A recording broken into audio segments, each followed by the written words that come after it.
안녕하세요. 네, 오늘은 부동산 시장론의 제4절 효율적 시장 이론 보겠습니다.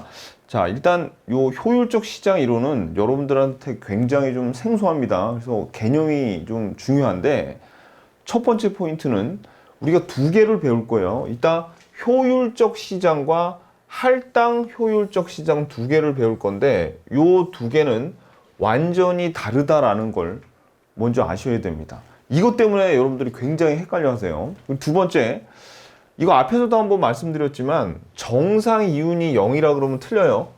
초과 이윤이 0이라 그러면 요거는 초과 이윤이 제로이다 이런 지문은 맞는데 정상 이윤이 0이라 그러면 틀립니다. 이거 무조건 틀리니까 이거 조심하시고. 두 번째, 정보의 종류가 우리 효율적 시장에서는 과거의 정보, 현재의 정보, 미래의 정보 세 가지로 나뉘는데 미래의 정보는 시험엔 보통 공표가 안 된 정보 또는 내부자 정보 뭐 이런 표현으로도 나오기도 합니다. 알아두시고 그 다음에 우리가 앞에서 배운 완전 경쟁 시장하고 할당 효율적 시장하고 어떤 관계에 있냐면 완전 경쟁 시장이 가장 이상적인 완벽한 시장이라고 그랬죠.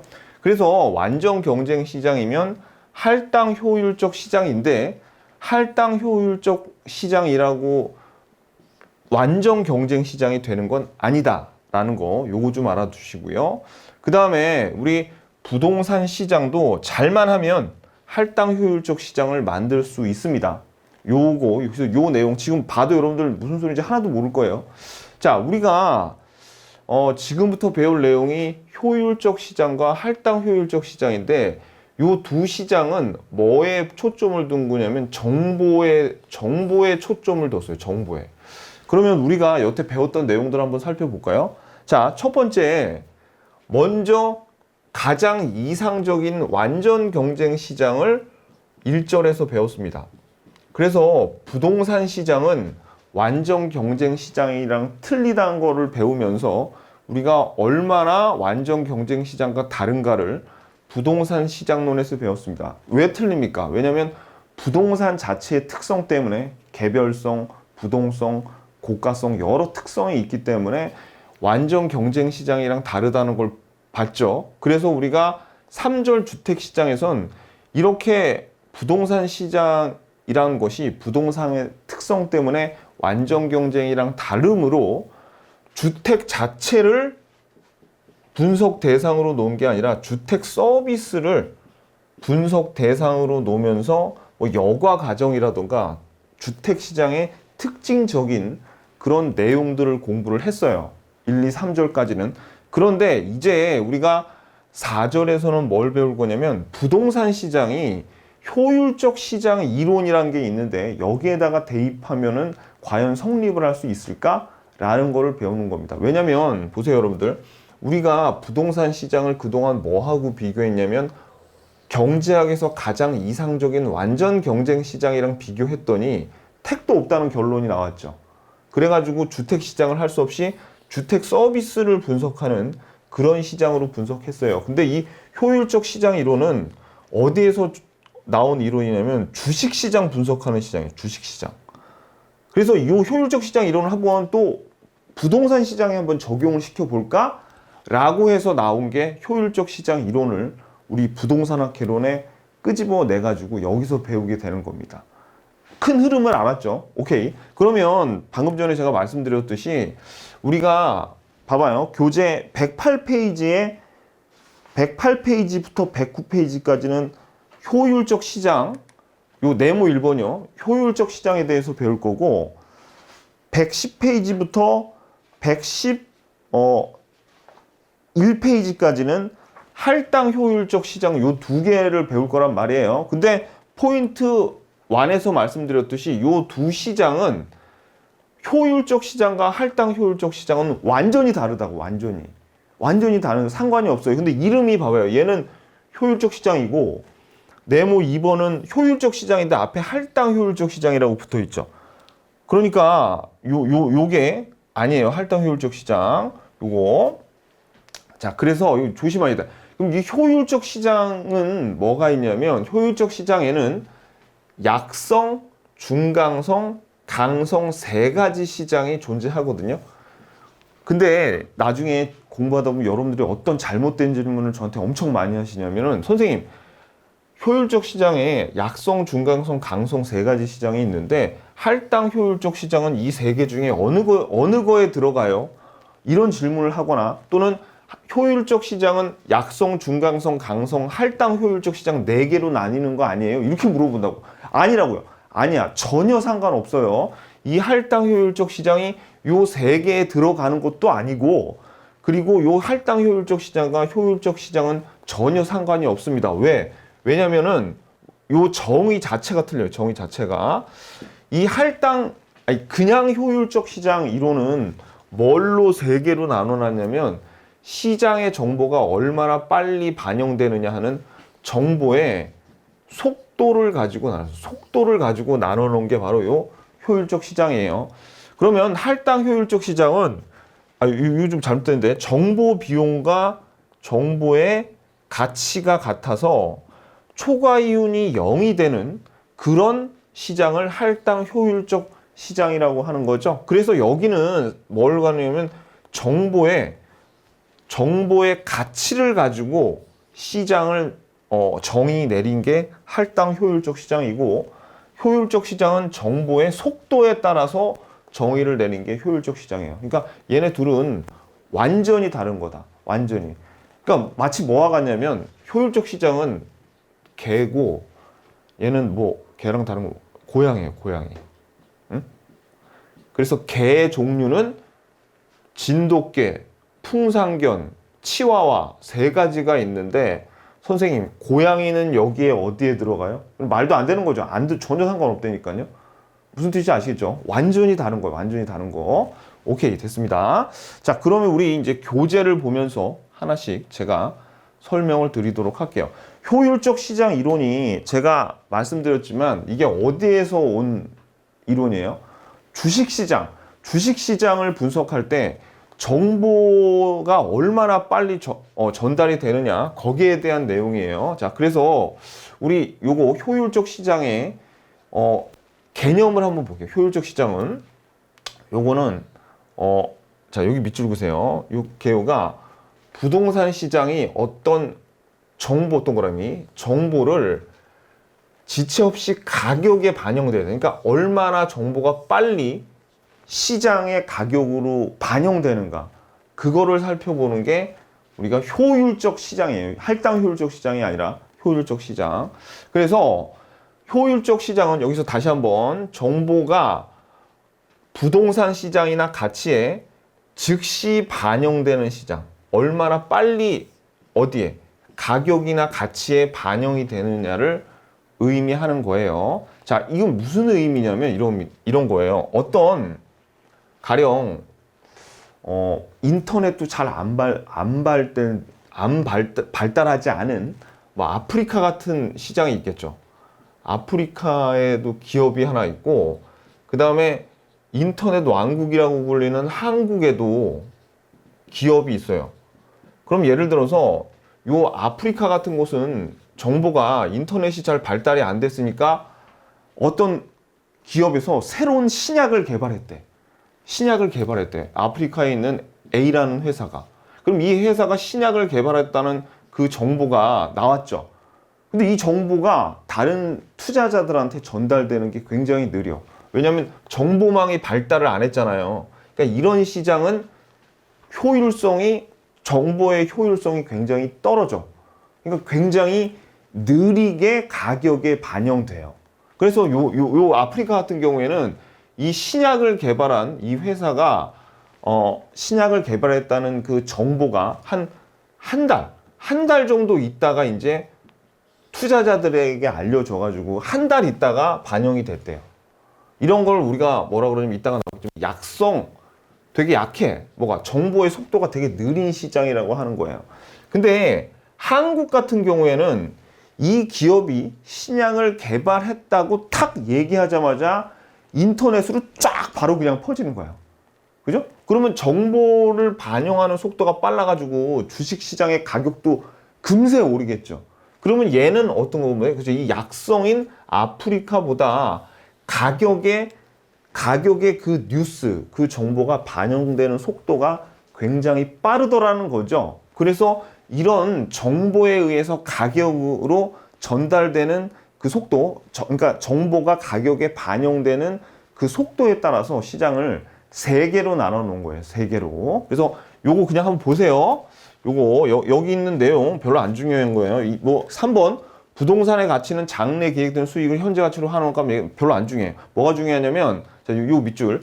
부동산 시장은 방금처럼 정보의 효율성이라는 건 뭐예요? 그렇죠. 정보가 어디에 빨리 반영돼야 돼? 가격에 얼마나 빨리 반영되는가에 따라서 약성, 중강성, 강성 요렇게 세 가지 시장으로 나눠요. 약성 효율적 시장, 중강성 효율적 시장, 강성 효율적 시장으로 나누더라 이거죠. 그러면 자 이게 여기 지금 108페이지에부터 쫙 나오거든요. 근데 이거 하나만 기억하면 여기서는 공부할 내용이 없습니다. 어떤 것만 기억하시면 되냐면 약성은 어떤 정보가 가격에 반영이 되냐면 되게 느리기 때문에 과거의 정보만 반영이 돼요.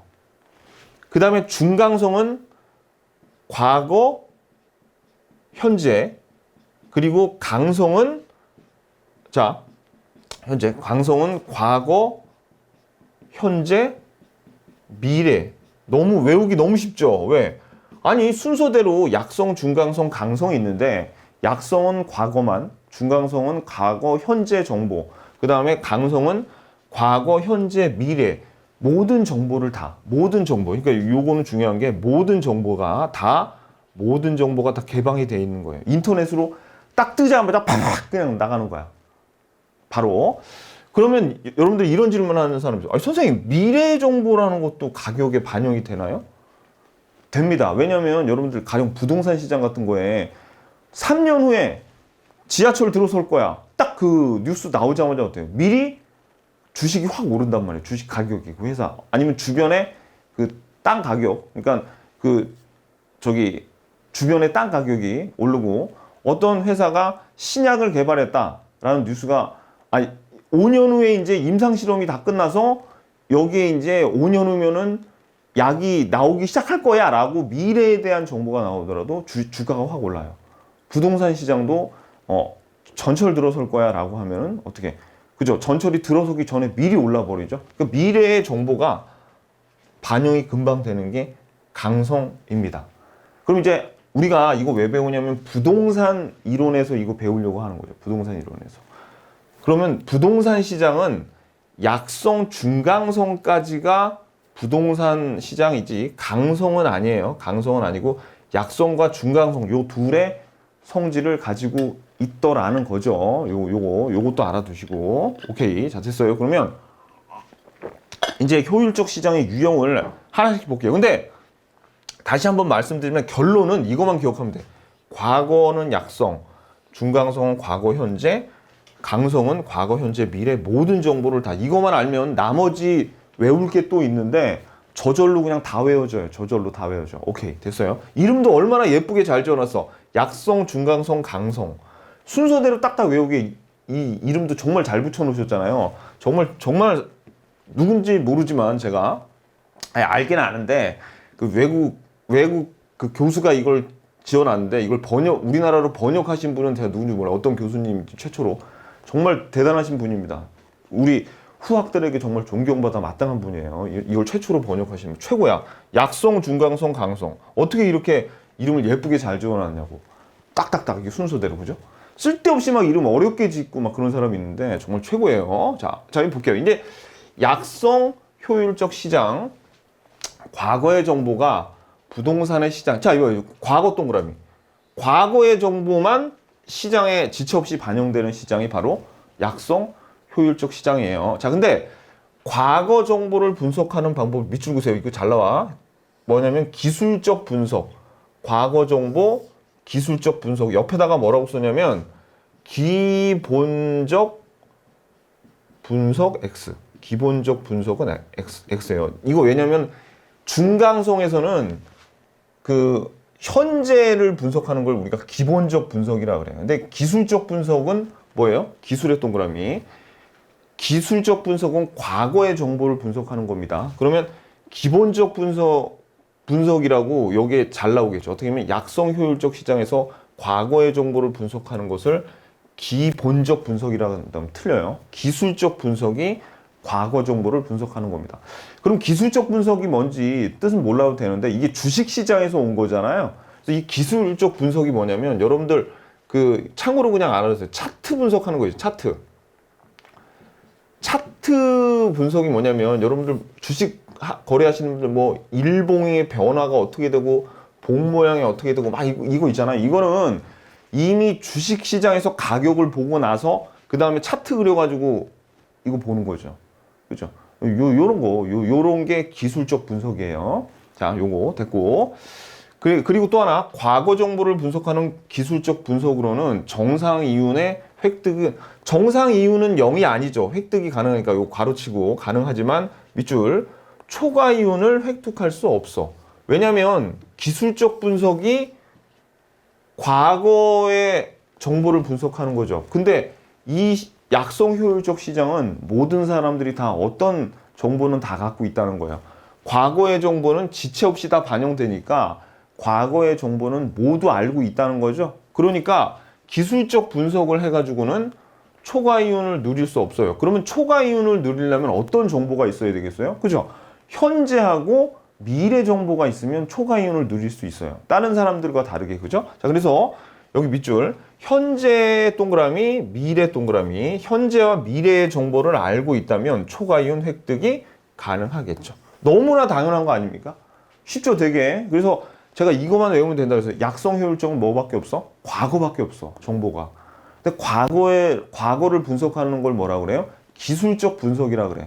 근데 기술적 분석은 과거 정보밖에 분석을 못하니까 초과 이윤은 누릴 수 없지만 만약에 이 사람이 현재와 미래의 정보를 갖고 있으면 초과 이윤을 누릴 수 있겠네. 그러면 이 내용이 그대로 다음 페이지 넘겨보세요. 109페이지에 그대로 나옵니다. 중강성 효율 시장에서는 자, 여기 봐봐요. 여기는 어디 동그라미 시자면 얘네는 과거와 현재의 정보를 시장 가치에 반영해. 그러면 우리가 어떤 거? 그렇지. 미래 정보를 알고 있으면 초과 이윤 누릴 수 있겠네요. 그죠? 그럼 그 내용이 나와요. 얘는 뭐밖에 없으니까. 과거, 현재밖에 없으니까. 자, 그래서 중강성 시장에서 반영되는 정보는 과거하고 현재 정보고요.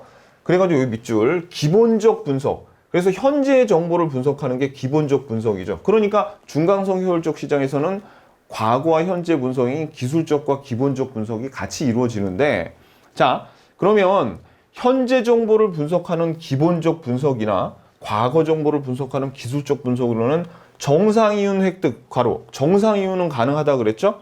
하지만 뭐는 불가해. 초과 이윤은 획득할 수 없죠. 너무나 당연하죠. 왜? 남들 다 갖고 있는 거 가지고는 초과 이윤을 누릴 수 없어.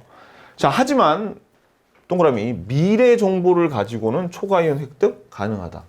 너무너무 당연한 거예요.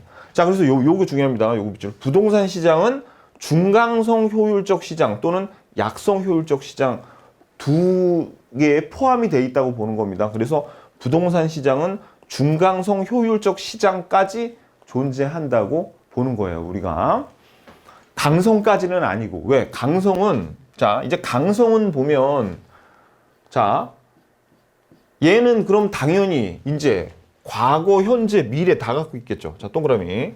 과거, 현재, 미래 다 갖고 있어. 그러면 보세요. 미래 정보는 아직 공표가 되지 않았어. 그럼 모든 정보가 다 개방되어 있는 거니까 어떠한 수를 쓰더라도 얘는 초과 이윤을 누릴 수가 없겠죠. 왜? 모든 사람이 이제 미래 정보까지 다 갖고 있으니까. 자, 그래서 강성 효율적 시장에서는 자, 밑줄 여기 중요해요. 강성 효율적 시장에서는 어떤 정보를 이용하더라도 초과 이윤을 누릴 수가 없어요. 자, 그래서 과거, 현재, 미래의 모든 정보가 반영되는 시장이니까 어떤 분석을 통해서도 초과 이윤 획득할 수 없지만 요 괄호 정상 이윤은 획득이 가능하다고요. 정상 이윤은. 자, 그런데 모든 정보를 반영한다는 것은 비현실적이니까 부동산 시장은 이에 해당하지 않아요. 그래서 어디?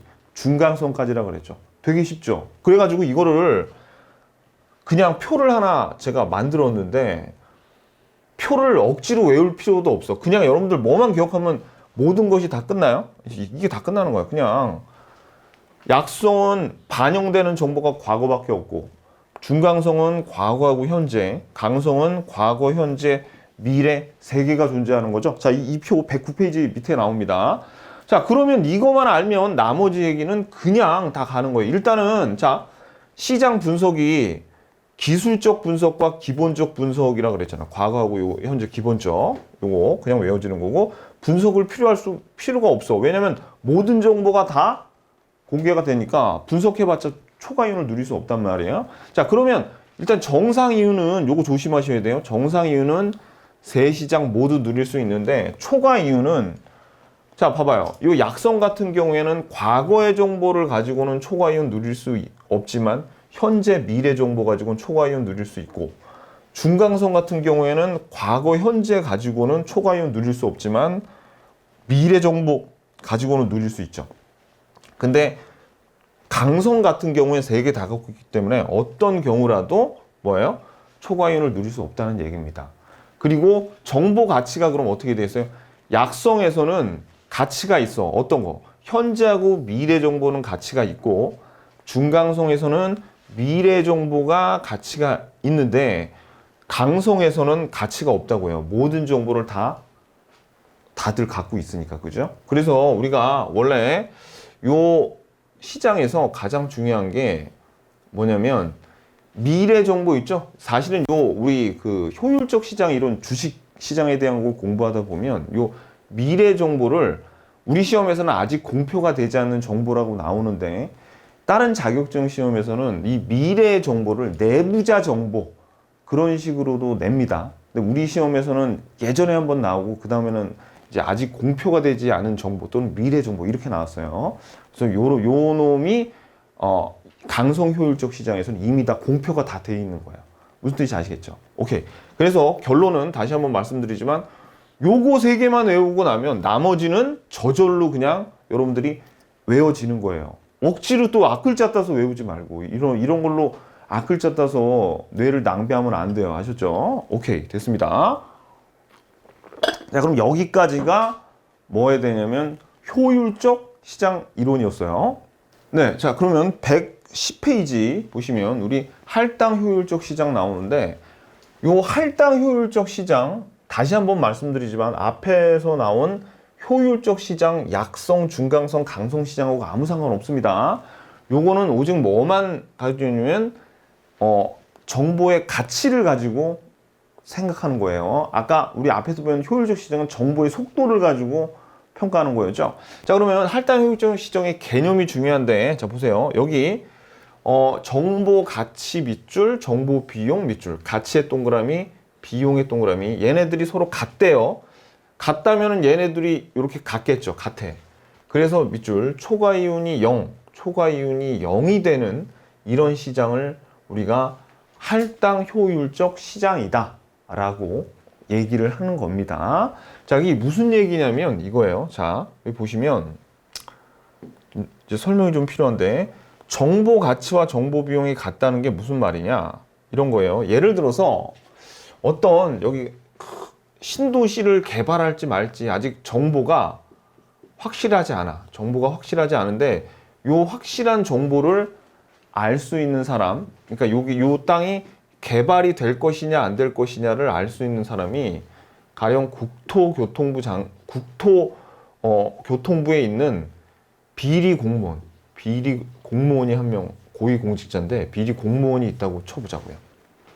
자, 그러면 이 사람은 뭘 알고 있냐면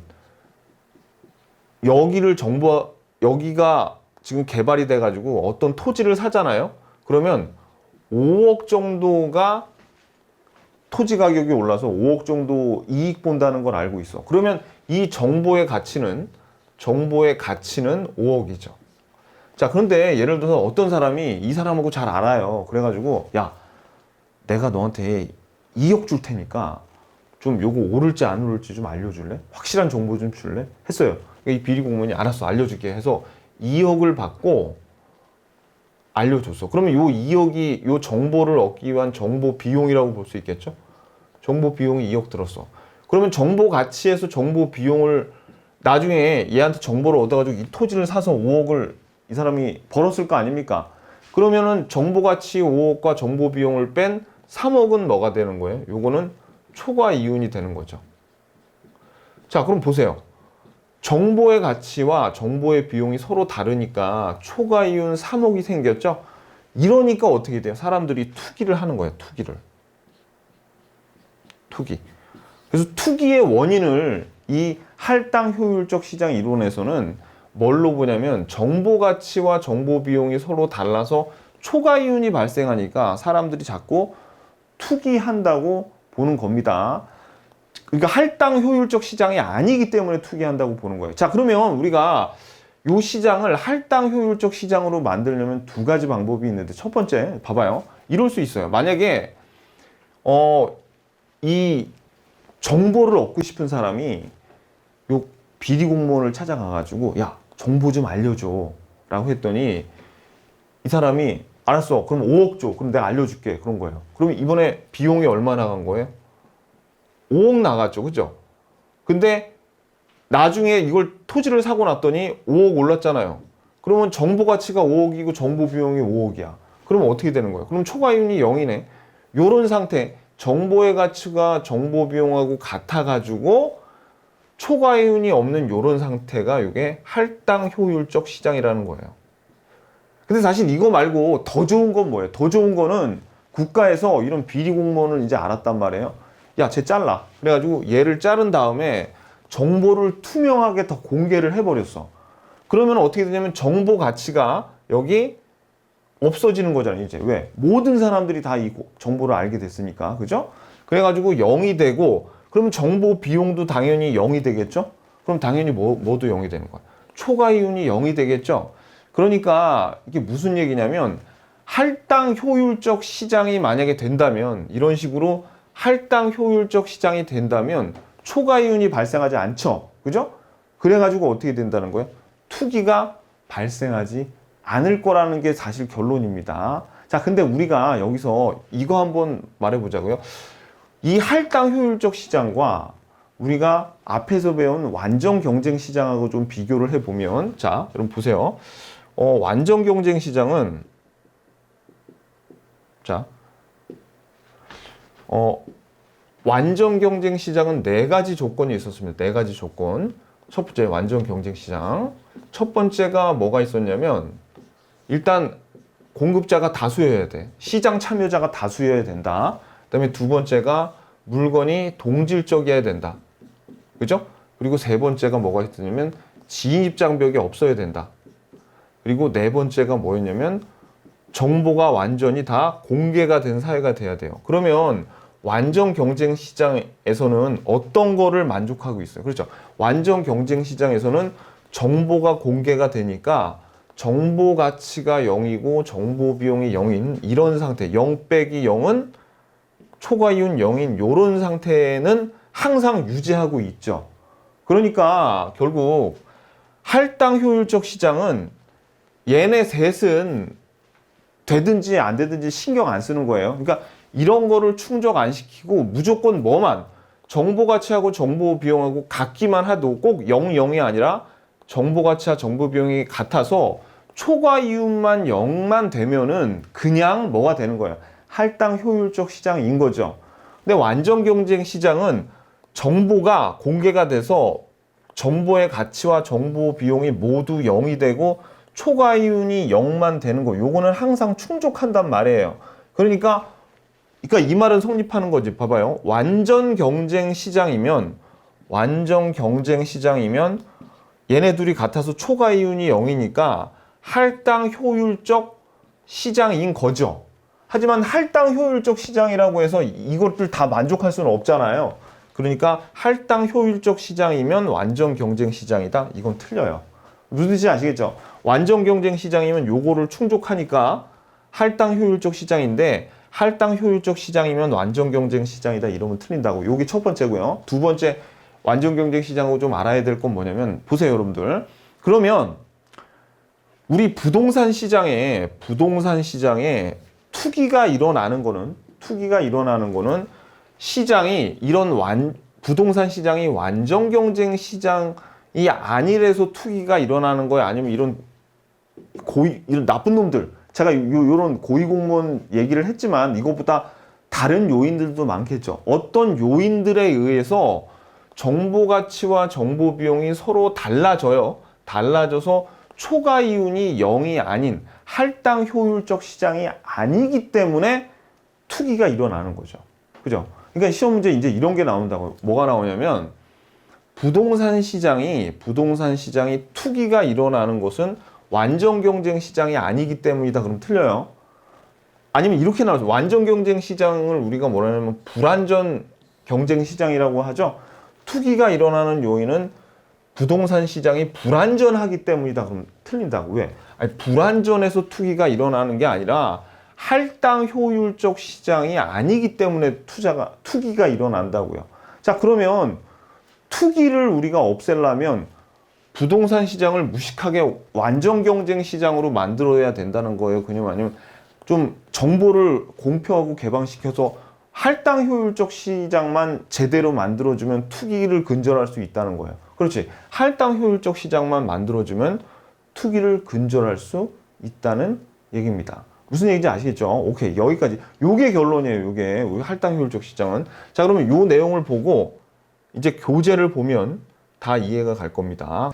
자, 그러면 할당 효율적 시장의 개념 아까 요거 봤어요. 정보 가치와 정보 비용이 같아서 초과이윤이 0이 되는 시장. 그 다음에 여기 보면 싼 거로 2번에 기회비용보다 싼 값으로 정보를 획득할 수 없는 시장이래죠. 근데 여기서 기회비용 좀 어려운 말이니까 그냥 여러분들 기회 빼고 비용으로 해석하셔도 됩니다. 비용보다 싼 값으로. 아까 우리 정보 가치가 5억이었는데 요 정보 가치 5억이 요게 초과 이윤이었죠. 초과 이윤. 초과 이윤이었는데 정보 가치가 5억이었으니까 이때 기회 비용이 5억이야. 그러니까 비용이 5억이었어. 그러면 요 초과 이윤이었던 정보 가치를 비용인 5억보다 싸게 획득할 수 없으니까 결국 초과 이윤이 0이 돼서 효율적으로 배분이 된다는 그런 얘기입니다. 자, 그래서 봐봐요. 할당 효율적 시장에서 초과 이윤 존재할 수 있대요. 5억, 정보 가치 5억이었죠? 존재할 수 있는데 다만 초과 이윤의 크기가 초과 이윤의 획득을 위한 정보를 얻는 비용과 같다. 즉 5억 들었어. 5억. 5억의 초과 이윤이 있었는데 정보 가치가 있었는데 5억의 비용을 들었으면 그러면 초과 이윤이 0이 되니까 할당 효율적 시장이 된다는 얘기입니다. 오케이. 자, 그럼 이제 불안정 경쟁 시장과 할당 효율적 시장을 보면 자, 여기서 이제 요 쌍괄호 1번하고 쌍괄호 2번은 보세요. 아까 말씀드렸듯이 완전 경쟁 시장이면은 초과 이윤이 0이 돼야 돼요. 근데 할당 효율적 시장은 초과 이윤이 0일 수도 있지만 초과 이윤이 0이 아니더라도 비용이 요 초과 이윤과 같기만 하면 할당 효율적 시장이 된다 그랬죠?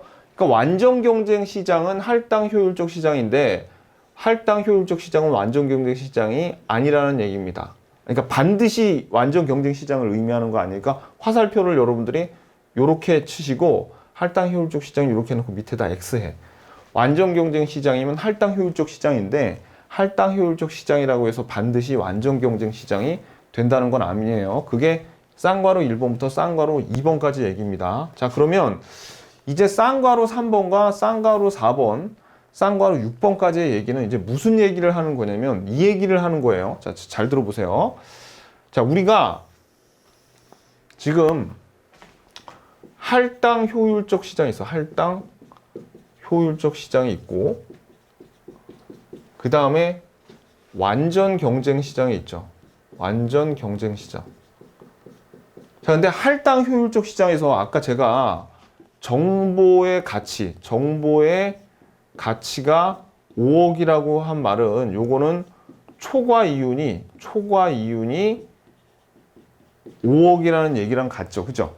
근데 완전 경쟁 시장에선 정보가 개방이 되어 있어가지고 모든 정보가 돼 있어가지고 초과 이윤이나 정보 가치가 0이에요. 0. 그러면 보세요. 초과 이윤이 발생하는 그 근본 원인은 뭡니까? 초과 이윤이 발생하는 그 근본 원인은 완전 경쟁 시장이 아니기 때문에 초과 이윤이 나오는 거예요. 즉 무슨 얘기냐면 시장이 불안전하니까 시장이 불안전하다는 말이 완전 경쟁 시장이 아니라는 거기 때문에 따라서 자 제일 중요한 건 이거예요. 자 이제 결론 1번 초과 이유는 뭐 때문에 발생한다? 초과 이유는 시장이 불안전하니까 초과 이윤이 발생 또는 존재한다. 이렇게 얘기할 수 있어요. 불안전해. 이거 불안전하다는 게 완전 경쟁 시장이 아니니까. 자, 그러면 우리가 두 번째 투기는 왜 발생한다? 투기는 시장이 불안전해서 생긴다 그랬어요? 아니면은 정보의 가치하고 정보의 비용이 달라서 투기가 발생한다 그랬어. 그렇죠. 투기의 발생 이유는 시장이 불안전해서가 아니라 시장이 불안전해서 발생한 초과 이윤 때문에 요 초과 이윤과 그러니까 즉 정보 가치, 그러니까 초과 이윤이죠. 요것과 비용이 다르기 때문에 즉 할당 효율적 시장이 아니기 때문에 투기가 발생하는 거야. 그러니까 요거를 조심하셔야 돼요, 여러분. 다시 자, 여러분들 초과 이윤이 발생하는 건 뭐 때문에 생기는 거예요? 시장이 불안전해서 즉 완전 경쟁 시장이 아니라서 생기는 건데 투기가 발생하는 것은 어떻게 해결할 수 있어요? 요 정보 가치 5억과 비용을 똑같이 5억으로 만들어주면 할당 효율적 시장이 되기 때문에 투기를 막을 수 있잖아요. 그죠? 그러니까 투기가 발생하는 것은 할당 효율적 시장이 아니기 때문에 발생하는 거다라는 겁니다. 아셨죠? 그러면 우리가 시험에 이렇게 나왔어요. 투기를 없애려면 시장을 무식하게 완전 경쟁 시장으로 완전히 갈아엎어야 돼. 현실로 불가능하죠. 해야 돼요? 아니면 그냥 할당 효율적 시장으로만 만들어주면 돼. 그렇죠? 할당 효율적 시장으로만 만들어주면 된다는 얘기예요. 불안전 경쟁 시장은 만들 수가 없으니까. 왜냐면 우리 앞에서 배웠죠. 얼마나 부동산 특성 때문에 완전 경쟁 시장이 될 수가 없다는 걸. 그러니까 어떻게 자 다시 요걸 주셔야 돼. 초과 이윤이 발생하는 이유는 완전 경쟁 시장이 아니라서 발생하는 거고 투기가 발생하는 이유는 요 초과 이윤을 어떻게 해요? 없애지 못하는 할당 효율적 시장이 아니기 때문이야. 그러면 완전 경쟁 시장으로 만드는 거는 어려워도 투기를 없앨 수 있는 할당 효율적 시장으로 만드는 거는 가능하다는 얘기예요. 부동산 시장은. 그래서 어떻게 된다는 거예요? 이거를 정부 비용을 5억으로 같이 맞춰주면 되니까. 아셨죠? 오케이. 자, 요 얘기입니다. 이제부터 한번 볼게요. 자, 여기 보면 자, 밑줄. 초과 이윤이 발생하는 것은 초과 이윤 발생은 뭐 때문이야? 시장이 불안전하기 때문. 그러면 시장이 불안전하다는 거의 의미는 뭐예요? 완전 경쟁 시장이 밑에 적어 놓으세요. 완전 경쟁 시장이 아니기 때문. 이게 기니까 이렇게 줄여서 쓴 거예요. 불안전하기 때문이다. 그죠? 자, 그러면 초과 이윤이 존재하는 불안전 경쟁인 독점 시장에서도 초과 이윤을 얻기 위한 정보 비용과 정보의 가치가 동일하다면, 그죠? 5억 같다면 할당 효율적 시장은 될 수 있죠. 불안전 경쟁 시장이지만 할당 효율적 시장은 될 수 있잖아요. 따라서 밑줄 불안전한 요소가 많은 부동산 시장도 초과 이윤과 정보 비용이 같아서 초과 이윤이 0이 되면 할당 효율적 시장이 될 수 있다. 만약에 시험에 불안전한 요소가 부동산 시장에 많기 때문에 할당 효율적 시장이 될 수 없다 그러면 맞아요, 틀려? 틀린단 말이에요. 부동산 시장을 어떻게 아무리 이런 불안전 경쟁인 독점 시장이더라도 어떻게 정보 비용을 정보 가치 똑같이 5억으로 맞춰주기만 하면 초과 이윤이 소멸되기 때문에 할당 효율적 시장으로 만들 수 있어요. 그 말은 투기도 근절시킬 수 있다는 얘기예요. 오케이. 자, 그래서 쌍괄호 5번 보세요. 투기가 성립할 수 있는 이유는 시장이 불안전해서 즉 완전 경쟁 시장이 아니라서 초과 이윤이 존재하기 때문에 그러니까 투기가 성립할 수 있는 이유는 완전 경쟁 시장이 아니라서가 아니고 초과 이윤에 대한 정보를 얻는 비용이 더 작기 때문이다. 그러니까 이 얘기가 무슨 얘기냐면 요 문장 요 밑줄 보세요. 투기의 발생은 시장이 불안전해서가 아니라 시장이 할당 효율적이 아니기 때문에 발생하는 거야. 그러니까 투기를 없애려면 이 불안전한 시장을 무식하게 완전 경쟁 시장으로 만들어야 돼요? 아니면 요 투기를 방지하기 위해서는 할당 효율적 시장으로만 만들어주면 돼요. 할당 효율적 시장으로 만들어주기만 한단 말이에요. 그래서 어떻게 된다는 거예요? 할당 효율적 시장이 부동산 시장도 될 수 있다. 그 얘기입니다.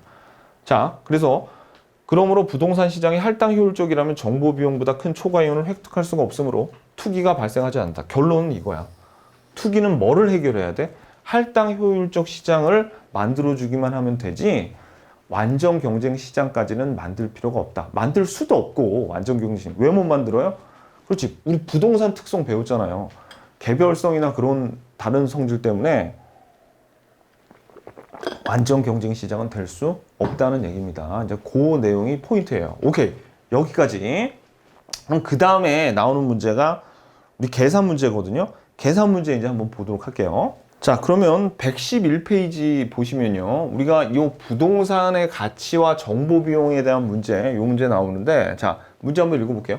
어떤 토지가 1년 후에 개발되면 6,600만 원, 그 다음에 개발이 안 되면 4,400만 원으로 예상된다. 개발 확률이 80%고 요구 수익률이 10%라고 할 때, 이때 물어보는 게 뭐냐면, 토지 정보에 대한 현재 가치 구하는 거. 그래서 우리가 현재 가치 지금 처음 나오는데 나중에 뒤에 가서 제가 이게 뭔지 확실하게 제가 설명을 드릴 거예요. 투자론에 되게 중요하니까. 근데 오늘은 기계적으로 어떻게 구하는지 하고 아주 기본적인 개념만 좀 알려드릴게요. 나중에 뒤에 자세하게 나옵니다. 근데 그거보다 이해가 안 가더라도 기계적으로 현재 가치는 구할 줄 알아야 돼요. 우리 시험에서. 그래서 요거 구하는 게 중요하고 요게 구해지면 저절로 요것도 구해집니다. 초과이윤도 저절로 정보 비용 100만 원일 때 초과이윤도 저절로 구해져요. 그래서 중요한 포인트는 요 현재 가치 구하는 거예요. 자, 그러면 여러분들 한번 보세요. 만약에 현재 가치 기계적으로 구하려면 요런 문제가 나와요. 요런 문제가. 그럼 봐봐요. 이게 지금 내용이 어떤 거냐면 현재 얼마를 투자했는지 모르는데 1년 후에 이 투자 안에서 66억을 회수할 수 있대요. 그러면 우리가 1년 후에 66억이 나올 걸 알고는 있는데 1년 후에 66억이 현재 가치로 하면 얼마지? 라는 거를 구하는 게 현재 가치 구하는 거예요. 그럼 여러분들이 아니 선생님 1년 후에 66억이나 현재 66억이나 같지 않아요? 완전히 다릅니다. 완전히 달라요. 왜냐면 자, 현재의 66억하고 1년에 66억하고 다른 이유는 현재 66억이 1년 후에 66억보다 더 커요. 왜냐면 예를 들어서 은행 이자가 그냥 10%라고 할게요. 은행 이자가 만약에 10%라면 현재 66억을 은행에 넣어놓기만 해도 6.6억 6천만 원 이자로 받죠. 그럼 1년 후면 이게 얼마가 되냐면 한 2억 얼마 되면 73억 정도 되나? 이렇게 불어난단 말이에요. 그러니까 똑같은 금액이라도 현재의 돈이 미래의 돈보다 작은 거야. 근데 지금 미래 66억이 1년 후에 들어올 거니까 현재 가치가 얼마냐를 구하는 거죠. 그래서 1보다 큰 수로 나눠주면 작아지겠죠.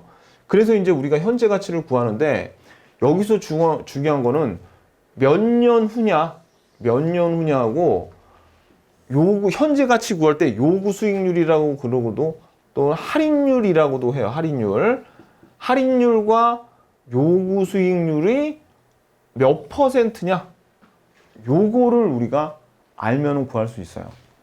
연하고 요구 수익률 또는 할인율.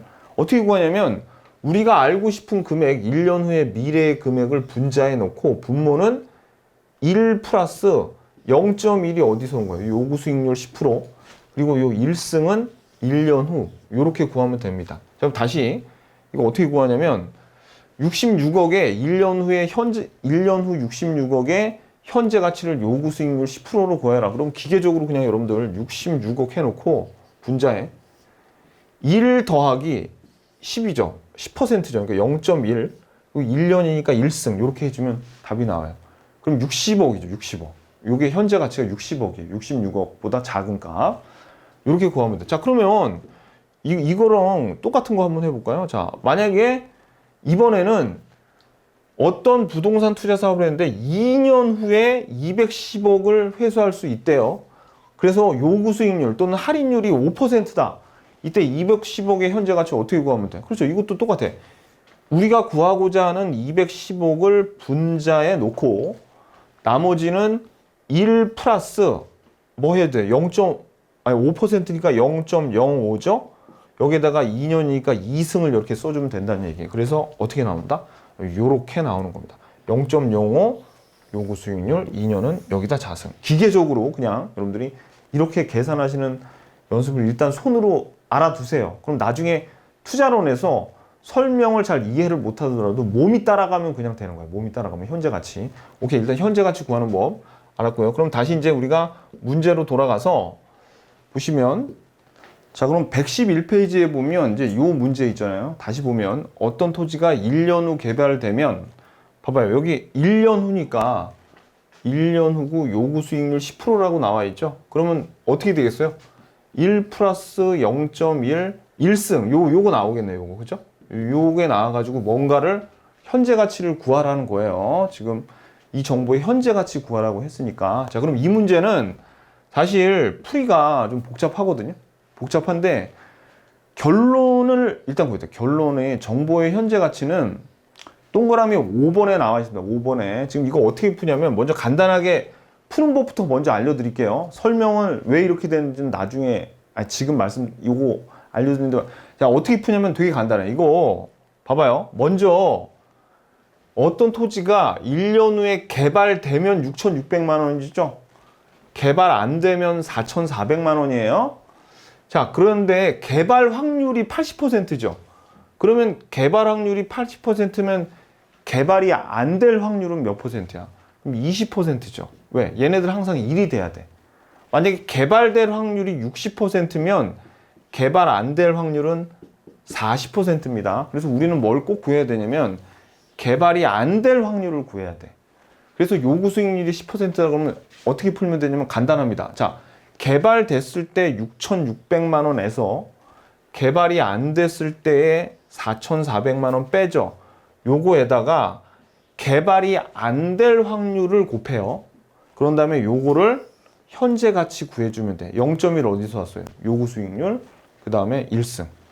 이렇게만 그냥 풀면 됩니다. 어떤 거? 정보의 현재 가치 구하라고 나오면 다시, 자, 봐봐요. 여기서 1년 후에 개발된 거에서 개발이 안 된 거를 빼. 그런 다음에 뭐를 곱해야 돼요? 개발이 안 될 확률을 여기에서 구해야 돼. 80이니까 20%가 안 된 거죠? 요거를 곱해. 그거를 어떻게 해요? 그렇지. 현재 가치 구하면 되는 거라는 거죠. 오케이. 무슨 뜻인지 아시겠죠? 요렇게만 구하면 돼. 그래서 지금부터 제가 설명드리는데 만약에 이해가 안 간다 그러면 선생님 됐고요. 저 그냥 이렇게 할래요 하고 그냥 이렇게 푸시면 된다고. 아시죠? 지금부터 근데 설명을 드려볼게요. 자, 보시면 여기 어떤 토지가 1년 후에 개발돼서 6,600만 원, 개발이 안 되면 4,400만 원이라고 예상된대요. 그러면 우리가 여기에서 구할 게 정보의 현재 가치예요. 그리고 개발 확률 80%고 요구 수익률 10%인데, 자, 그러면 정보의 현재 가치는 어떻게 구하냐면 확실한 현재 가치에서 불확실한 현재 가치를 구해야 돼. 그러면 왜 이렇게 구하냐면 확실한 현재 가치는 아까 말씀드렸듯이 고위 공무원들, 비리 고위 공무원들이 갖고 있는 그 가치 있죠. 그러니까 얘는 확실하게 1년 후에 6,600만 원이라는 걸 아는 거예요. 그러니까 이게 이 사람이 6,600만 원 확실하게 아니까 이거는 6,600만 원의 가치가 있는데, 그냥 일반적인 사람이더라도 확률 80%로 된다는 거 정도는 알고 있으니까 불확실한 가치는 일반적인 사람들도 개발이 되면 6,600만 원으로 올라. 이게 80%니까 여기에서 개발이 안 될 확률은 0.2%니까 그때는 4,400만 원으로 땅값이 내려가요. 그러면 여기에서 요거를 더한 값이 가치구나라는 거는 일반 사람들도 알기 때문에 그냥 불확실한 가치야. 그러면 이 정보의 순수한 가치는 확실한 가치에서 불확실한 가치. 일반 사람들도 이 정도는 아니까 요거를 뺀 값이 정보의 현재 가치. 그러니까 이게 예를 들어서 뭐 한 6천만 원 나오고 이게 5,500만 원 정도 나왔다고 쳐봐요. 그러면 500만 원 정도는 얘한테 뇌물로 줄 수 있는 정보의 현재 가치라는 얘기예요. 왜냐하면 이건 누구나 다 알고 있으니까. 아셨죠? 오케이. 자, 그러면 우리가 이렇게 확실한 가치와 불확실한 가치를 구했죠. 그런 다음에 이거를 어떻게 했어야 돼요? 그렇지. 현재 가치를 구해야지. 현재 가치를 구하니까 6,600만에다가 현재 가치 분모 요거 적어주고 불확실한 가치 요거에다가 분모 요거 적어줬어요. 그러면 여기에서 이거 빼면 뭐가 나온다는 거예요? 그렇죠. 이 정보의 현재 가치가 나온다는 겁니다. 무슨 얘기인지 아시겠죠? 그래서 요거는 확실한 가치. 그리고 일반 사람들도 다 확률을 가지고 계산할 수 있는 가치. 선생님, 저는 계산 못하는데 왜 일반 사람이라고 그러죠? 아, 우리들 빼고요. 우리들 빼고 부동산에 투자하려는 사람들은 다 이렇게 계산한다고 치고 아셨죠? 근데 만약에 그러니까 원래대로 구하려면 여기에서 이거 빼야 돼요. 원리를 알았죠? 그럼 시험 문제에서 여러분들 이렇게 구할 거예요? 아니면 제가 방금 말씀드린 이 방법으로 할까요? 그래, 이 방법으로 그냥 풀면 되는 거예요. 제가 설명은 해드렸지만 아셨죠? 절대로 이게 소위 말하는 야매가 아닙니다. 왜냐면 방금 전에 우리가 구했던 요 공식을 단순화하면 100% 이렇게 돼요. 그래서 그냥 이렇게 푸시면 돼요. 아셨죠? 오케이. 자, 그래서 우리가 방금 전에 요 동그라미 5번에서 시험장에서 간단하게 그냥 이렇게 풀면은 400만 원 나오거든요. 근데 동그라미 2번 문제는 봐봐요. 동그라미 1번 문제는 그러면 이 토지에 대한 현재 가치가 얼마냐면 400만 원이야. 답은 400. 근데 정보 비용이 100만 원이죠. 그러면 어떻게 되는 거예요? 그죠? 지금 현재 가치가 정보 가치는 400만 원인데 정보 비용이 100만 원 들었으니까 초과 이윤은 얼마가 나온다는 얘기예요. 300만 원의 초과 이윤이 나온다는 얘기입니다. 무슨 얘기인지 아시겠죠? 그래서 여기 내용이 되는 거예요. 자, 그래서 여기에서 만약 투자자가 400만 원보다 적은 돈으로 이 정보를 획득할 수 있다면 정보 획득자는 상당한 초과 이윤을 얻게 되죠. 300만 원의 초과 이윤을 얻게 되죠.